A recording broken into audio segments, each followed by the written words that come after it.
Hello everyone and welcome to a very unique webinar.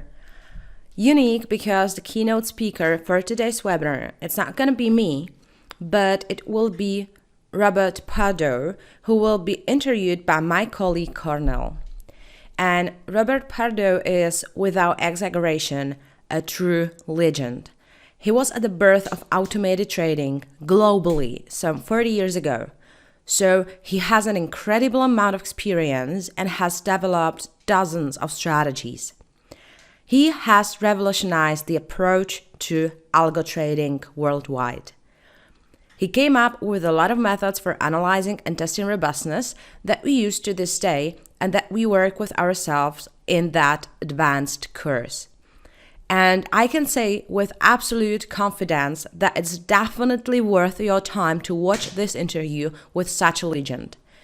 And when we look at Robert's experiences, as I mentioned, he was at the birth of automated trading in the 1980s, which is a very long time indeed. He's had very superior results over the long term, so he's really thrived over those few decades. And Robert Pardo is a great example of how automated strategies really work over the long term. He's also the author of the walk-forward analysis method.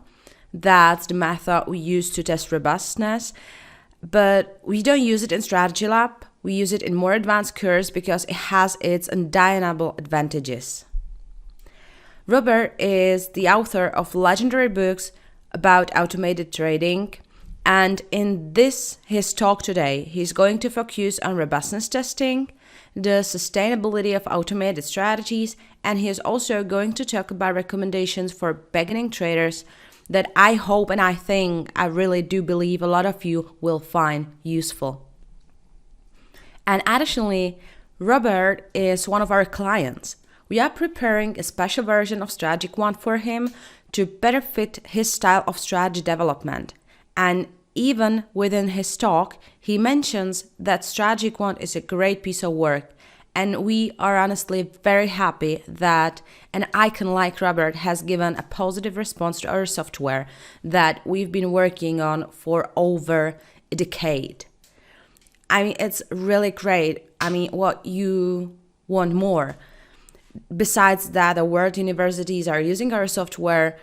Such a nice words from such a legend as Robert Pardo. It's really something very nice.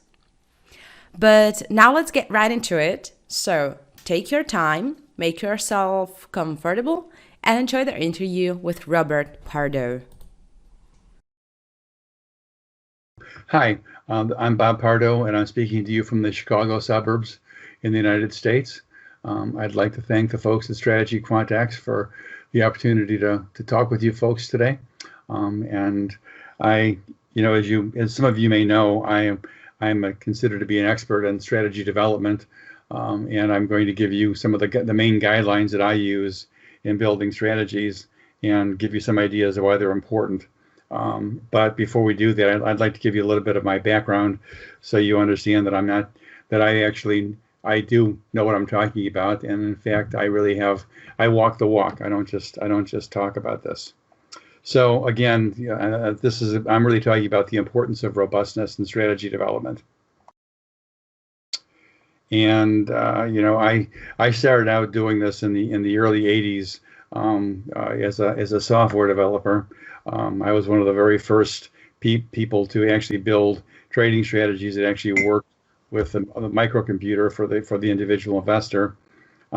That evolved into me doing consulting for a lot of large trading firms. Along the way, I wrote a book. The original one was called The Design and Testing of Trading Strategies.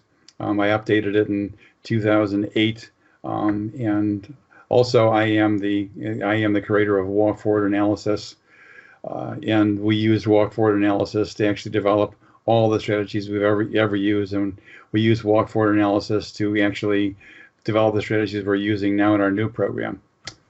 So anyway, I started with the Pardo Corporation in 1980, and we built a lot of different trading programs. One of the most famous ones probably not known now, but one of the first programs to actually let people actually build and trade trading strategies was a program called Swing Trader. We created something called the Chartist, the Advanced Chartist, and the Advanced Trader, which was very much like it was a Windows it had a window menuing, but before Windows existed, and it was a program that allowed people to actually do sophisticated graphic analysis, as well as develop and test trading strategies in a fashion very, very similar to what TradeStation is now. We also had another family of products called Blast, and there were about a dozen applications in there, which were non-graphical but highly powerful, highly automatable strategy testing and development environments. And in those, we actually had we built walk forward analysis into all of them, and actually we did a walk forward analysis in a way that was more sophisticated than actually anybody is even doing it now. But that's another story.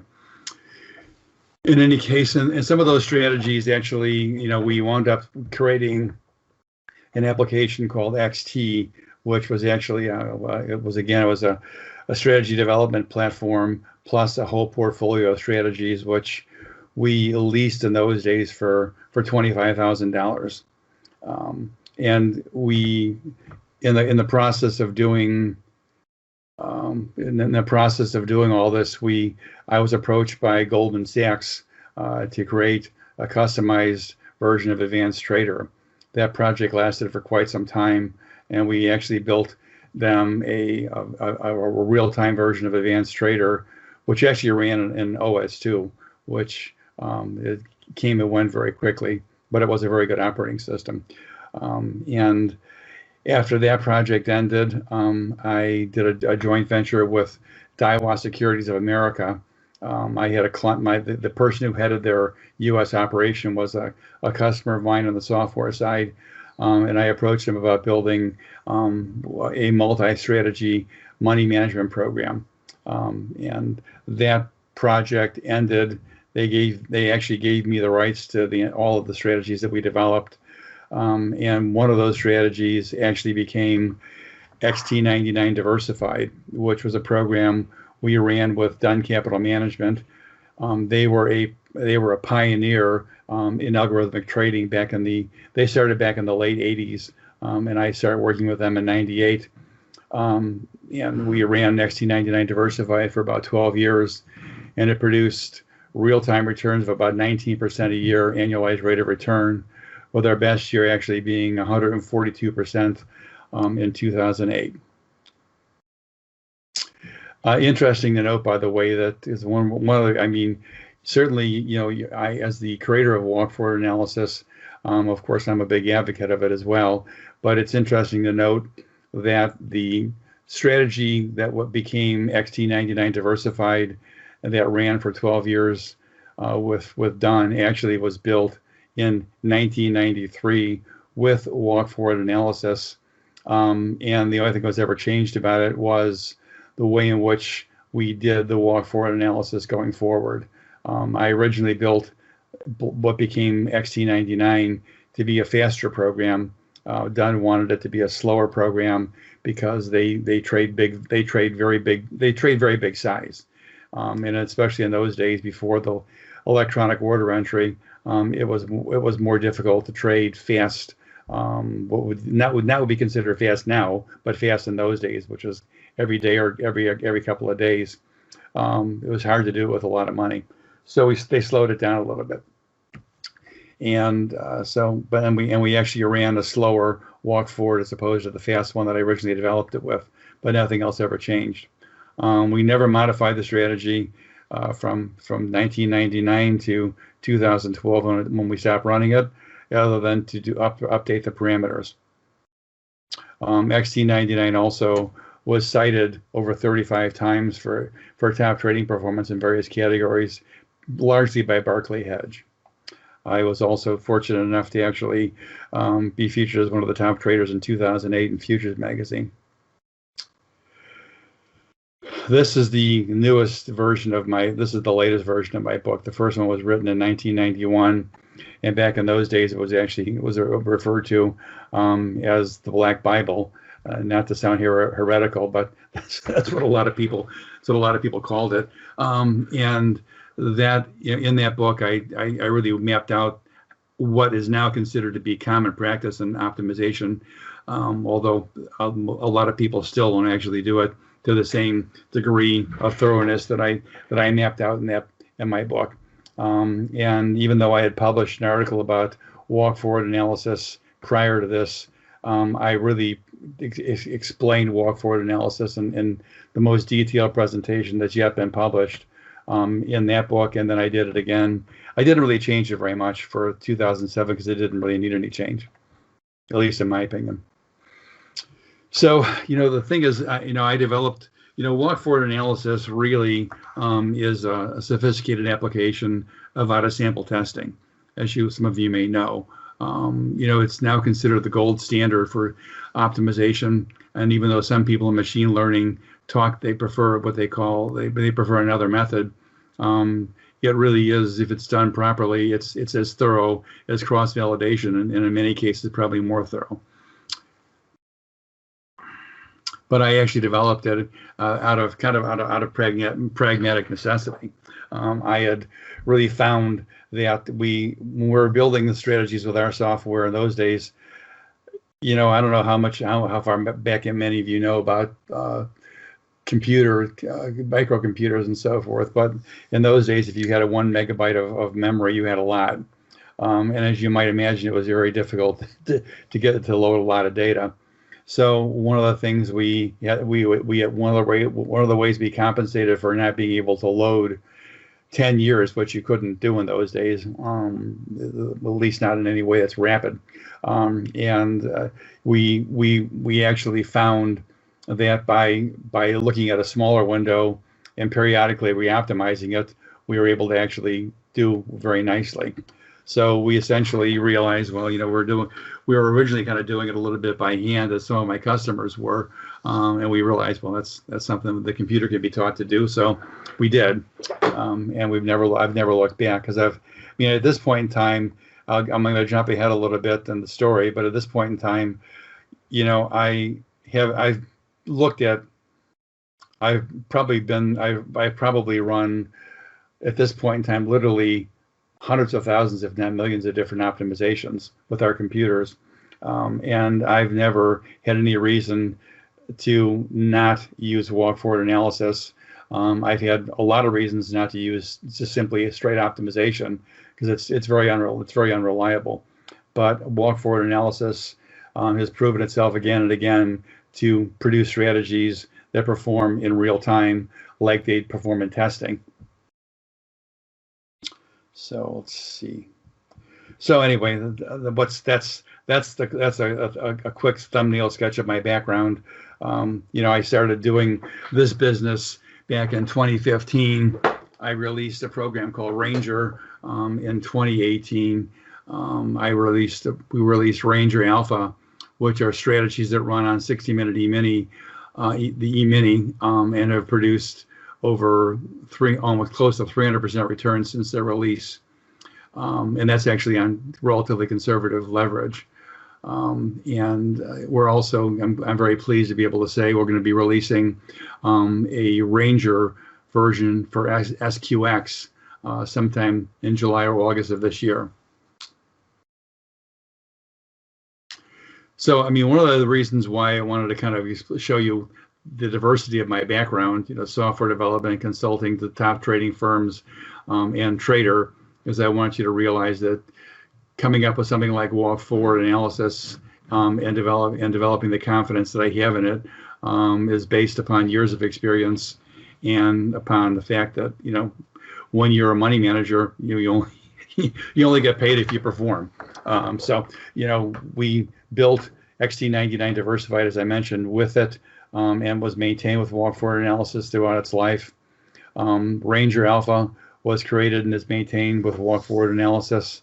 We built a program called Pardo Renaissance Diversified, which was a highly strategy diversified platform. That too was built entirely with walk forward analysis and maintained accordingly. and that performed extremely well. That performed extremely well also. So essentially, the point of all this is that this is actually this is really kind of like, this is the proof of these different laws that I believe are crucial to building robust trading strategies. Now, this is something that I think a lot of people would be surprised to hear, but let's start out what I'm going to say about this, and then why I say it. And that is that a strategy that is not proven to be robust is worthless, no matter how great the optimization looks. This really, we could go into a lot of detail about this, but the bottom line here is that as I said, I've been involved with hundreds of thousands of optimizations and walk-forward analyses. And I even occasionally, when I'm building a new strategy, I don't put it through walk-forward analysis until I know that it actually has some merit. But having seen many of these things, I can tell you that the only optimization that you really can count on is a comprehensive optimization that actually has nothing but winners. If you have a strategy that looks like that when you optimize it, then you don't need to really do anything else. However, even if we routinely, when we were developing stuff with Ranger, we routinely have optimizations that have well more than half, if not 2/3 of the results being being worthwhile on optimization. But I still insist on putting it through. I still insist on putting it through the full range of our robust testing, because without that, I just don't have any confidence in it without having done that. You could really, because I know I've talked to other people involved with just doing optimization work for developing strategies, and I was told by a guy who actually was he was an asset allocator, and when I explained to him my process, he said, most people don't even do 1/100th of what it is you do. They just run an optimization. If some of the results of the optimization look good, they think they've got something, and they go with it, and then they're surprised when it fails. So I can honestly say that if you haven't done, no matter how good the optimization looks, if you really haven't done robust testing, it can be nothing more than a very destructive and dangerous fantasy. And it's dangerous because if you're going to put money on it, you're very likely, the chances of losing money are very high. But if it's not robust, you will lose money.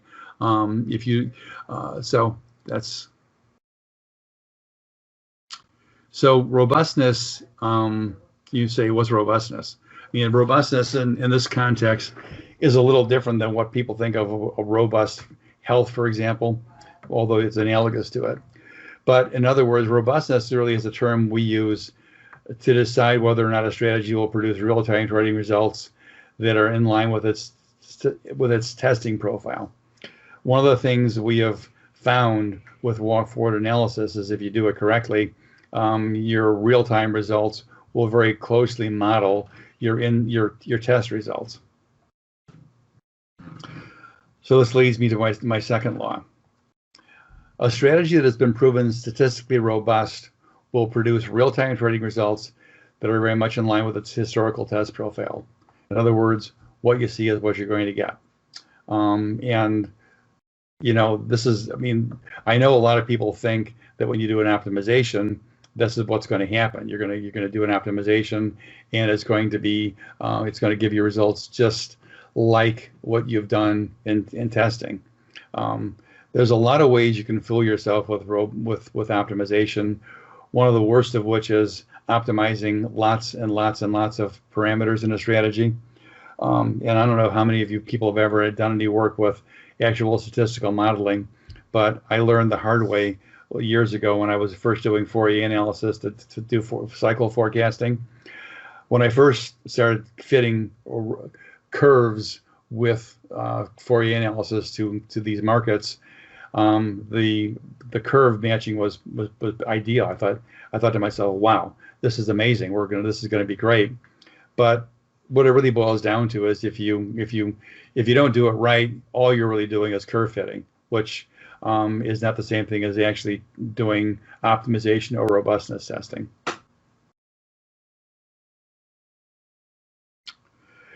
So this is the third law, and this is aside from the fact that you're actually going to have something you can have confidence that will actually perform in real time. A robust trading strategy will produce a highly accurate performance profile, which can be used to reliably quantify risk and reward. The value of this, of course, is that this performance profile can be reliably used to efficiently allocate capital. Without knowing your true risk, you really can't properly capitalize a trading account with knowledge. You can do it based on guesswork. You can do it based on the optimization results and so forth. But when you know your risk, you can quantify correctly. When you know your reward, you can compare it intelligently to other markets and to other strategies and see whether or not it really is worth putting any money on. So then, don't misunderstand me. I'm not dissing optimization. Optimization is the first step in a strategy validation. When we're doing our process, one of the first thing we do, of course, is run an optimization to see whether or not anything we've gotten there is worth looking at any further. So this gives you some idea whether or not you actually have some positive expectancy. It also tells us whether or not the performance is big enough to either look further, because when we run through our process, sometimes we see results. I have an intuitive idea of what I expect from different markets, and if it's way below that threshold, even though it's profitable, it's not good enough. And also, one of the things it will also tell you is it'll give you a first look at the quality it'll give you a first look or a crude look or an estimate as to the quality of robustness in a strategy. If you're looking at 1,000 combinations in an optimization and 10 of them are profitable, even if they're highly profitable, you really have a fantasy. If you're looking at the same number of optimizations and you've got 500 or 600 of them that are profitable and nicely so, the likelihood is fairly good that it will actually be robust. However, I can tell you that alone is that's not a sufficient guarantee. So anyway, then what's wrong with optimization? Well, like I said, nothing if it's understood and used correctly. Everything is wrong with optimization if you believe it's the final word in strategy development. And everything is wrong with it if you believe that it will tell you whether or not a strategy is robust. Like I said earlier, I've looked at thousands and thousands of optimizations, and I still no reason to trust the results of an optimization by itself without any further testing. So essentially, that's why I created walk forward analysis. We were having this experience way back when of doing optimization and having things not go very well going forward. So we actually we did what a lot of people did in real life, which is to walk it forward. And one of the most important things to recognize about walk forward analysis is that if you're looking at a walk forward analysis over a 10-year time period, it's important to understand that if it's a walk forward analysis, you're only seeing out of sample trading results. You're not seeing any in sample trading results. And one of the things we've also found is, one reason why some people diss walk forward testing because they think a walk forward test is simply one optimization and one out of sample test. Well, that is one walk forward, and I can tell you from based on experience that one walk forward can be as big a fluke as an optimization. That's why it's important to do as many walk forwards as possible in your data. And one of the things we have done as time has gone on is we've gone down to faster time frames and to longer walk forward analyses where we don't just have 3 or 4 or 5 or maybe even. I personally feel if you have fewer than 10 forwards in a walk forward analysis, it can be suspicious.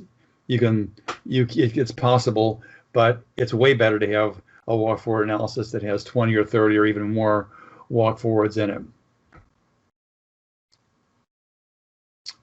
So the solution really, I would tell anybody who wants to get involved with trading algorithmically that you have to do a walk forward analysis or some kind of equivalent robustness testing. And I personally don't know if one is good as, if not better than walk forward analysis. But in any case, some of the solutions are, you can use Ranger. We use walk forward analysis to create strategies with it. Ranger Maker, which is an add-on for Ranger, actually automates much of the testing process. Walk forward analysis can be done very nicely and very rapidly in Strategy QuantX. Ranger SQX is going to use walk forward analysis to create strategies. And there's also going to be a version of Ranger SQX that will completely automate the strategy creation and validation with using a walk forward analysis, so that it'll be done entirely from start to finish. You simply start it, and when you're done, you'll have a batch of strategies that'll have been validated with walk forward analysis.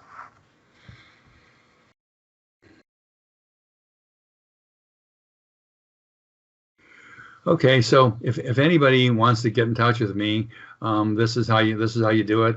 Best way to do it is to send me an email.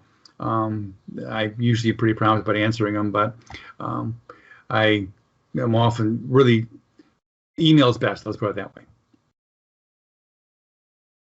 Okay, so there were some questions. So number one, the optimization profile. Yes, I did create that back in, I created that back in, or actually our first software, and talked about it in my book. It really is nothing more than just a profile of the statistics that are key to performance. The idea is to actually figure out whether or not you, when you've actually had a problem with it, if you're having a drawdown, are you within the performance profile or not?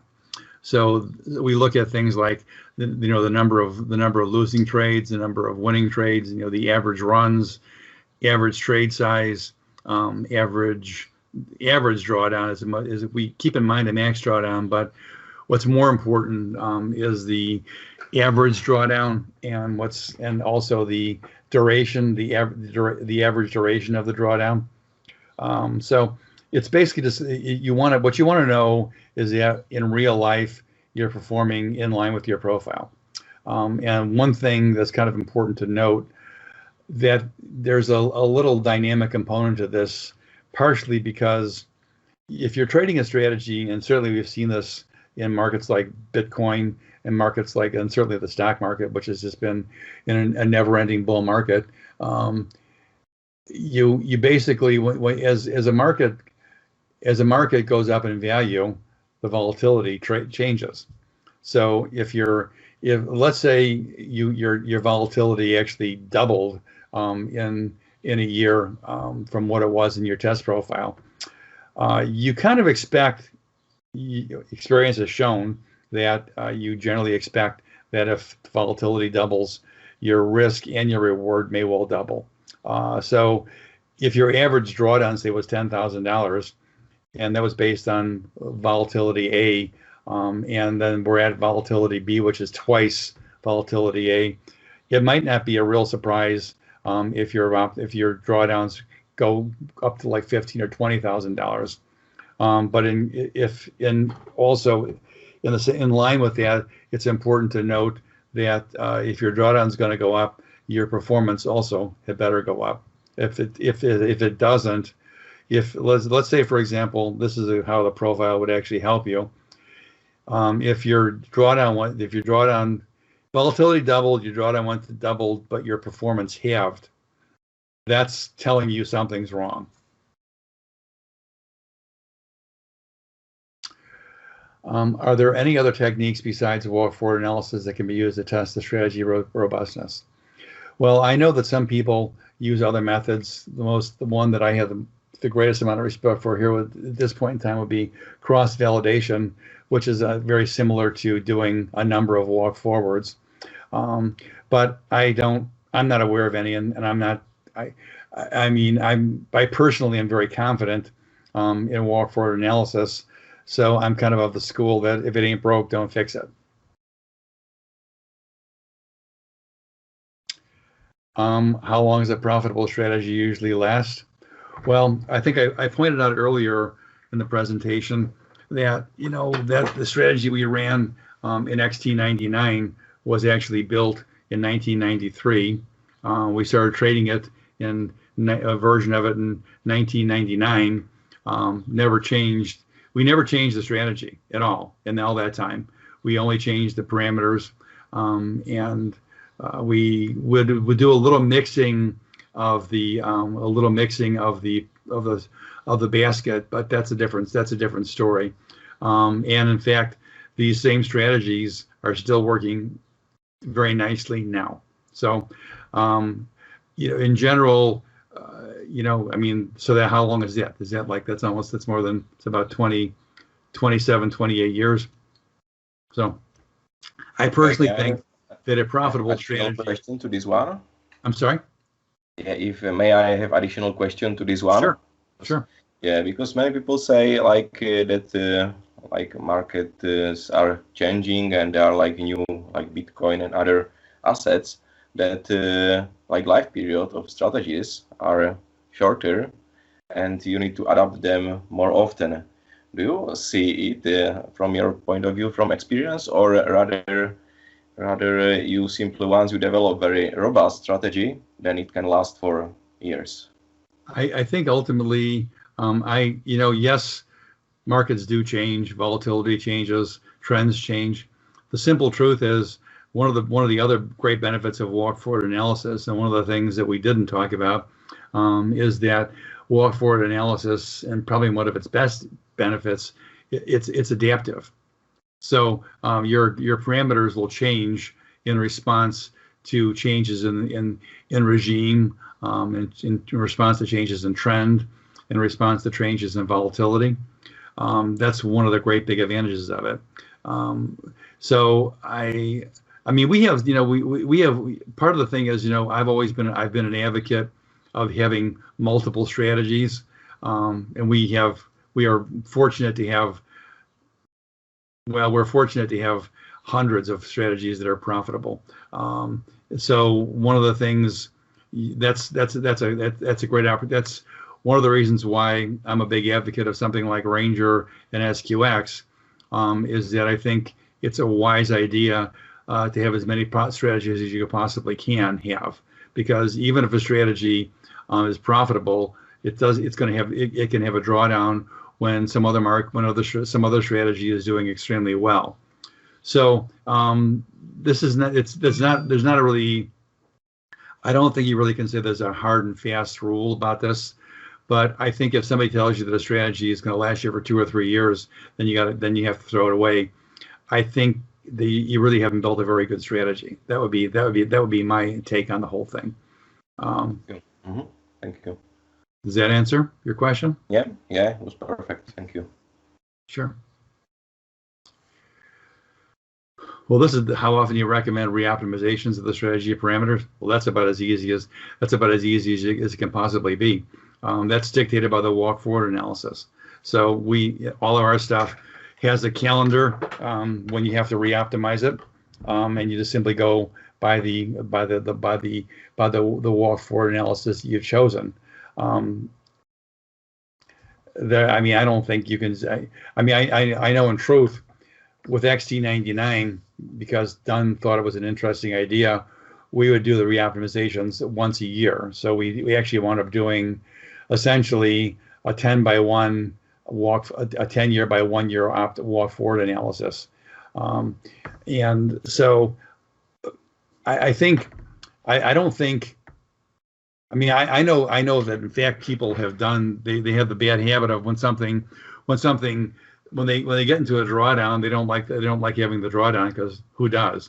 But the simple truth is they're going to have the best will have drawdowns. The question is, how deep, how long, and is it in line? But some people just kind of say, okay, well, I'm having a drawdown. It doesn't work anymore. Let's just throw it away. And then guess what? It starts to perform nicely again. Or they just kind of arbitrarily redo an re-optimization when they don't like the way it's performing. We're very religious about this. We do just what the walk forward analysis dictates. So if it's a 6 month by 2 month window, that's what we do. Every 2 months we do it. Now, one of the things that we don't do is I learned a long time ago, you really don't want to walk forward analysis to work on calendars. So for example, you don't want all your strategies and all your markets to be running, let's say, for example, a 12 month by 3 month happening on the same day in the same month. There's you wind up building into it the calendar bias, because there are cycles and there are calendar cycles. So I like to have optimization. We like to have our walk forwards. A lot of them start like the next window will start like June 23rd, and we have to re-optimize it, and then the next optimization is going to be sometime in August 7th or something like that. I think it's very good not to have it on the calendar. I think you have to really be strict about it, and just do your re-optimizations based on the walk forward analysis. If you don't do a walk forward analysis, then I can't tell you. I can't help you here. Well, what is the main sign that a strategy has stopped working and not just going through a regular drawdown? Well, this is actually, again, this is actually like we talked about with the optimization profile, and looking at the average drawdown. The only thing you really can do is trust the numbers. So if you're basically in line with the key metrics, average trade, and by the way, not just a fixed number, but the average trade plus or minus like 1 standard deviation, the average drawdown plus or minus 1 standard deviation. Same thing with the runs and so forth. If you're having, like I said before, if you're having, let's say we go back to our example where the volatility is doubled, and we have a drawdown that's in proportion to the volatility increase based on our stat profile, but the performance has actually really shrunk. You have to look for anything, you have to look for any kind of sign that a strategy is basically misbehaving and the key performance metrics, and that's really the only way that you can do it. But one of the things that people I think don't really understand about this whole thing is that ultimately, if a market, any strategy is going to be basically beholden to the market. Like they say, a rising tide, all boats float in a rising tide. In the stock market, if the stock's not going up when the market's going up on the whole, obviously there's a problem with that stock. In the same kind of way, it's important to really understand that if your market is really moving very directionally, and you have a strategy that would benefit from a trend movement that's not performing, then there's likely something wrong with the strategy. Now it could have basically it could be having a problem, but you have to kind of look at whether or not are you doing badly because of the market or because of the strategy? And as I say, if the market's really moving dramatically in one direction and you're not making money, then there's probably something wrong. Yeah, so basically, even if you have like big number of strategies in your portfolio, you still know in which market regime the strategy works the best, I would say. You still know if the strategy, if it's trend following or mean reversion or other, and you are looking if it's in sync with the as market is behaving. So beside the statistic, you also watch like the market behaving and what if strategy works. Yes, you have to. One of the things in our mix, we have kind of found that having, if you have 5 strategies in a market, we prefer to have 3 that are mean reverting or counter trend and 2 that are with trend. There are exceptions to that. When you have a very, very strong trend, the mean reverting things aren't going to be working as well. But it's important to understand the proper weather for your strategy. And if the weather is good for if it's weather appropriate for your strategy and it's not performing, then there's a problem. Make sense? Yes, perfect. Thank you. Based on my experience, what's the most important characteristic of an optimal portfolio? Well, I think the most important characteristic is that it's performing well with very low drawdown. When we put together a portfolio, we're always looking for the most diversified possible basket of strategies, and the most diversified basket of markets. So, for example, a portfolio that trades all the energy futures would not be considered to be a particularly well diversified strategy, but a five market portfolio that trades a stock index, a currency, a metal, a grain, and when they exotic like coffee or something, that has nice diversification. If you want to have 5 strategies for each market in your portfolio, we have that more. You don't really want to have 5 with trend strategies, unless somehow the with trend strategies are so different that they're really not terribly correlated. You really want to have, like in Ranger, for example, we routinely look for, we call it a trio. We want a with trend, a counter trend, and a trend neutral. And those are they're very different strategies from each other, and they'll have very low correlation to each. So the combination of those 3 will have a much lower drawdown than simply trading a 3 lot on one strategy, which will simply triple your draw. You'll simply have 3 times the drawdown and 3 times the performance. So the bottom line is performance and drawdown. Yeah, thank you. Has algorithmic trading over your career? Well, that's a funny question. It's funny. It's not the question's not funny. It's just ironic because when I first started doing this back in the 80s, you would not believe the arguments we would have. Let's call them debates. People had to be convinced that we call them trading systems then, that a trading system even had a chance of making any money. People did not believe that a trading system could actually produce profits.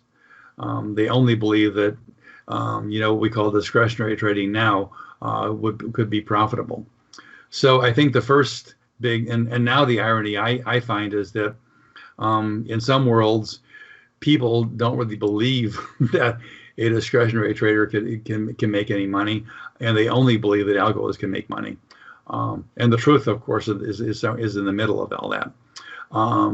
So that's one big change has been that the world has really embraced wholeheartedly algorithmic trading, and that's been a very big change.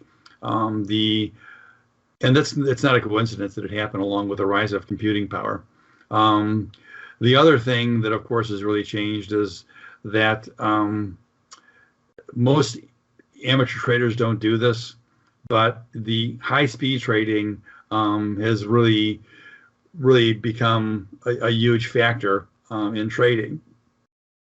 People largely. But I guess the good news is that even high-frequency trading, as they call it, really kind of comes more into the area of what we call market making. Guys used to make a market on the floor in the pits, and by holding really big inventory and being able to give people a trade on either side. But that's been taken over by a form of high frequency trading, which essentially is market making. And that market making really, it's really a different way of trading, and it has more to do with what they sometimes call market microstructure, and more to do with gaming the system than it actually has to do with actually trading.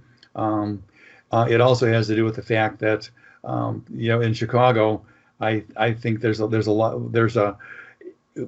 have a lot of what we call proprietary trading firms. It's actually a formal method of organization that you have to practice. You have to follow the guidelines that the exchange has set up. But one really big advantage, of course, is that people who do proprietary trading, they all have memberships, so they don't pay any exchange fees. So their commissions can literally be a couple of cents, and sometimes now they're even giving people free commissions in some areas.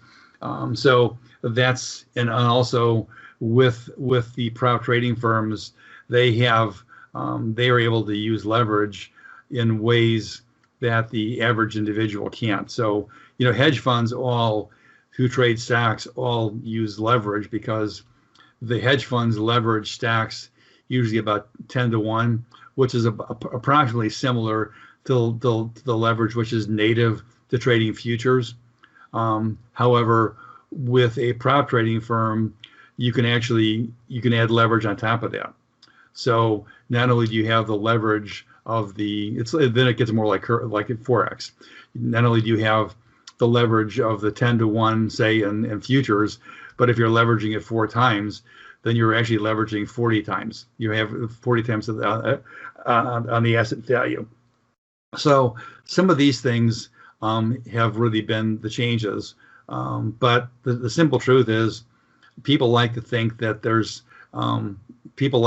because of computers and high frequency trading and because of artificial intelligence and so forth, that the game has really changed and people can't really make any money anymore if they don't have all access to all these things.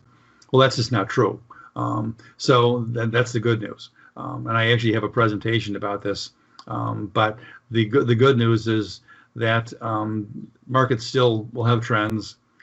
As long as you have trends, you can make money. So it's just a matter of actually figuring out what it is you're doing, and not trying to do something that actually is out of your reach. I mean, you're not going to compete with the high frequency traders. Spend tons and tons of money on really, really, really fast computers, and they spend a lot of money on their clearing costs and so forth. And you're not going to beat these guys unless you actually can outspend them and beat them at their own game. So you don't try. You have to do what still works for you. And ultimately, if you can't come up with a strategy that works within your risk guidelines, then I suppose you have to look to be doing something different. But ultimately, there have been a lot of changes, but the markets are still the markets. They still move. Some markets are hot, some markets are not. Those rules they're still in place, and the AI has still not gotten anywhere near what it will eventually become. And that's, of course, that'll be a different story when that actually comes into play. But I personally feel that, in the end, even though algo trading works extremely well, and it's been the way I've made all the money that I've made in the markets has been that way. A discretionary trader can still make money, but one of the things that you'll see more and more of is you'll be seeing more and more, let's just call it, for want of a better word right now, robotic artificial intelligence support of algo trading as well as of discretionary trading. And I think this is going to be, I honestly don't really believe that that's actually going to end opportunities for people. I think it's just going to make more opportunities, because the simple truth is, with all of the electronic trading, what's really happened is you have deeper markets and you have more markets. And as long as the world manages to hang together and continue to develop the way it is, we're going to have more and more markets to trade, and more opportunities. And I think it's just going to be a very, very nice time for all of us if we play the game correctly. Yes, it's thank you for the like very detailed answer. I think it's good news for all the traders, retail traders, that there is still place for them in market, and that they will not be moved away by those guys with like unlimited funds. And don't don't be discouraged by it, because I actually did an interview with Andrew Swanscott about the AI trading. It's AI and trading, and it's actually on YouTube. So if anybody's interested, they can go check on that as well.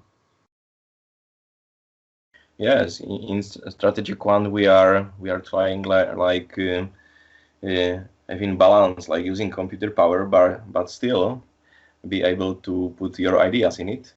And Sure. I think when you find the balance and use the power to put the calculations and the optimizations, but you can set the process and you can put your idea in it, then I think you can win very well.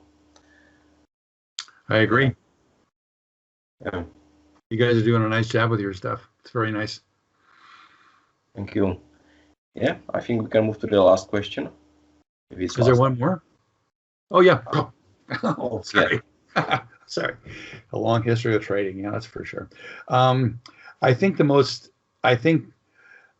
lot of people think with trading that all you have to do is get a strategy that works and you're set. Trust me, that's not the way it works. I think I would say to anybody who really wants to make a living at trading, I think it's important for them to really understand exactly what's required to do that. Number one, and number two, I think it's very important that people have honesty with themselves.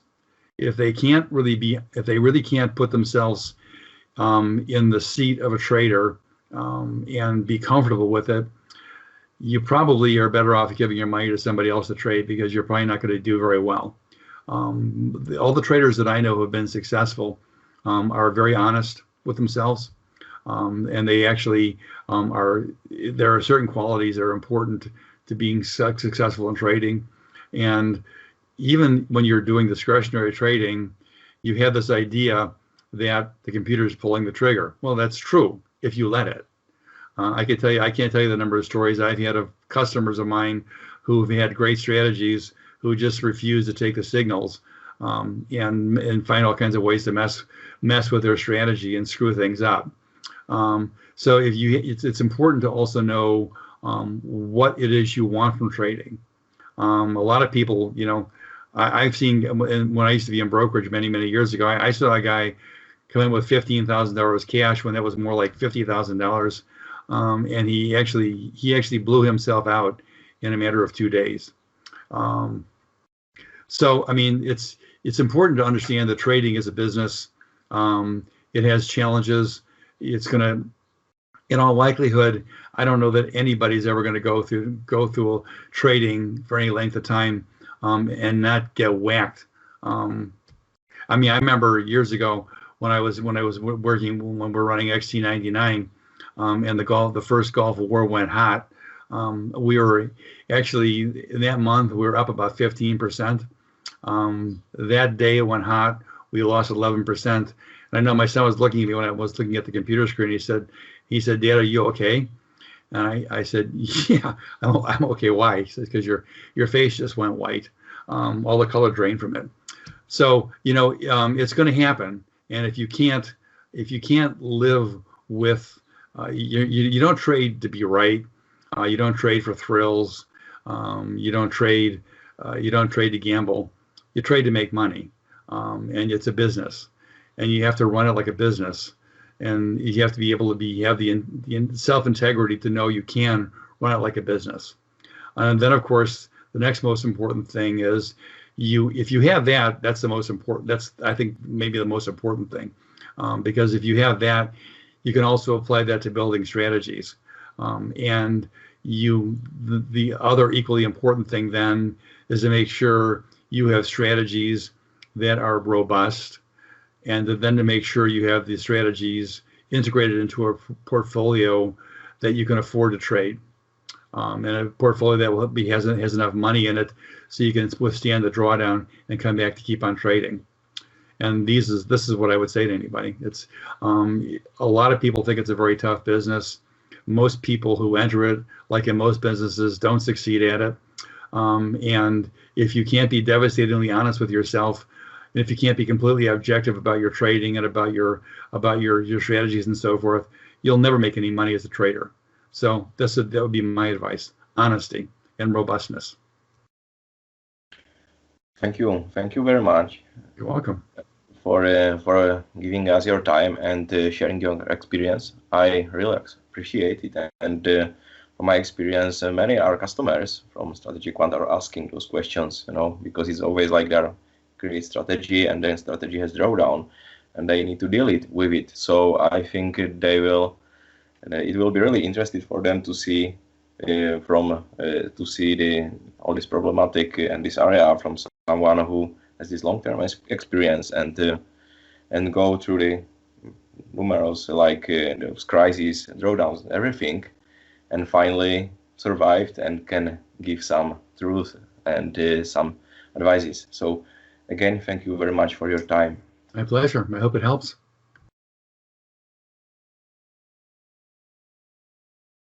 And thank you for the opportunity. So I hope you found this lesson, this talk interesting, and that you will take away some interesting insights that will expand your knowledge, because honestly, you don't come across an icon like this every day. And in conclusion, I would just like to remind you, or rather mention, a few things. Don't forget that the course ends next week, and if you want to send us your strategies, please do so until this midnight so that we have time and space to review the strategies before the final webinar where we will go over the strategies. And you can look forward to the last 3 webinars, which you won't want to miss because we saved the highlights for last. In the next lesson or webinar, you will see a brand new method of trading stocks that we haven't shown you yet. Again, it's a method that is proven, works very well, and has great results. It just has one drawback. There is no platform through which to trade this method. There is no platform on the whole world. But we have decided to change that, and we are preparing the platform for you. Well, in that webinar, we will show you both the method and our upcoming platform. The one I mentioned earlier, it was also possible to get access to beta testing of this app as part of Strategy Quant license purchase.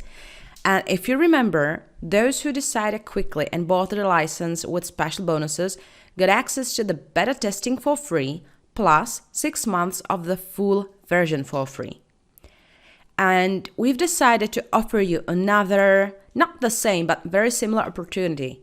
So if you manage to buy a license within the discounted Black Friday pricing, you will get access to free beta testing and 3 months of the full version of the app for free as well. So at that webinar, we are going to show you the method, the whole platform, what we are going to expand it to, and so on.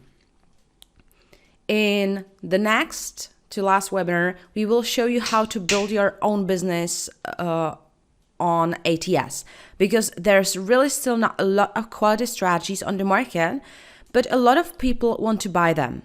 And we are going to show you how you can sell your own quality strategies and basically pay for your entire Strategy Quant license and your training and education. And then we are going to have the very last webinar where we will look at your strategies that you're sending us and possibly other results. And that's it for today.